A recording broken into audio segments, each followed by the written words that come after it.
पेरियार की मूर्तियों के नीचे जो बातें लिखी हुई है वो आपत्तिजनक है और लोगों की धार्मिक भावनाओं को ठेस पहुंचाती है, इसलिए उन्हें हटाया जाना चाहिए। याचिका को खारिज करते हुए हाईकोर्ट ने कहा कि येरोड वेंकट रामास्वामी पेरियार जो कहते थे उस पर विश्वास रखते थे, इसलिए उनके शब्दों को उनकी मूर्तियों के पेडेस्टल पर लिखवाना गलत नहीं है। पेरियार की मूर्तियों के नीचे लिखा था, ईश्वर नहीं है और ईश्वर बिल्कुल नहीं है।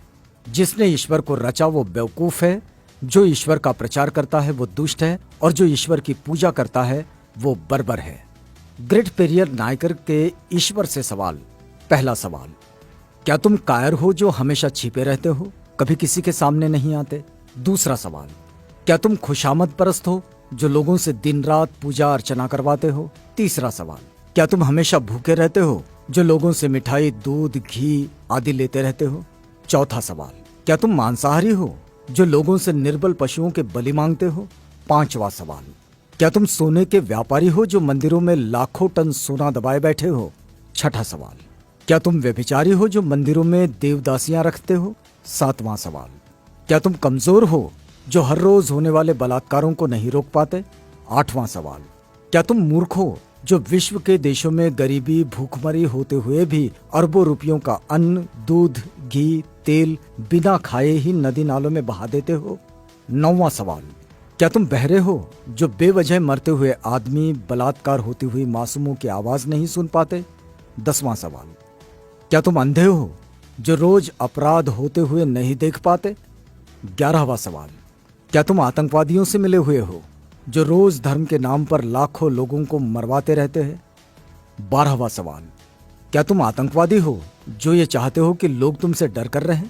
13वां सवाल, क्या तुम गूंगे हो जो एक शब्द भी नहीं बोल पाते लेकिन करोड़ों लोग तुमसे लाखों सवाल पूछते हैं?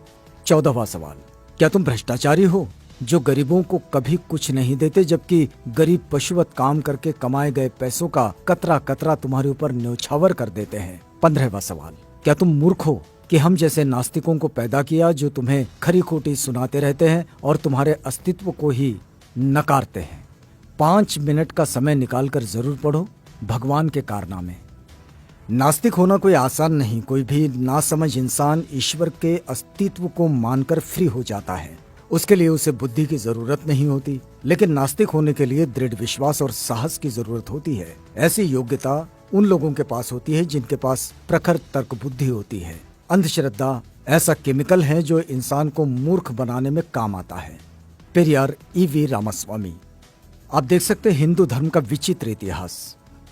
पेरियार लिखते हैं, मंदोदरी मेंढकी से पैदा हुई थी, श्रृंगी ऋषि हिरनी से पैदा हुए थे, सीता मटकी से पैदा हुई थी, गणेश अपनी मां के मैल से पैदा हुए थे, हनुमान के पिता पवन कान से पैदा हुए थे, हनुमान का पुत्र मकरध्वज था जो मछली के मुख से पैदा हुआ था, मनु सूर्य के पुत्र थे, उनको छींक आने पर एक लड़का नाक से पैदा हुआ था, राजा दशरथ की 3 रानियों के 4 पुत्र जो फलों की खीर खाने से पैदा हुए थे, सूर्य कर्ण का पिता था।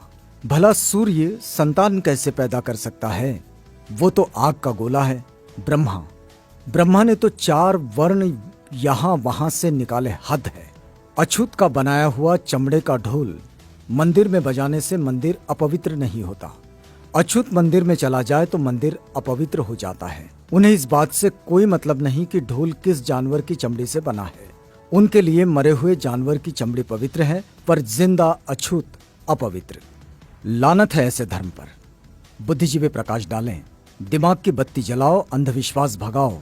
यदि पूजा पाठ करने से ही बुद्धि और शिक्षा आती तो पंडों की औलादें ही विश्व में वैज्ञानिक, डॉक्टर, इंजीनियर होते।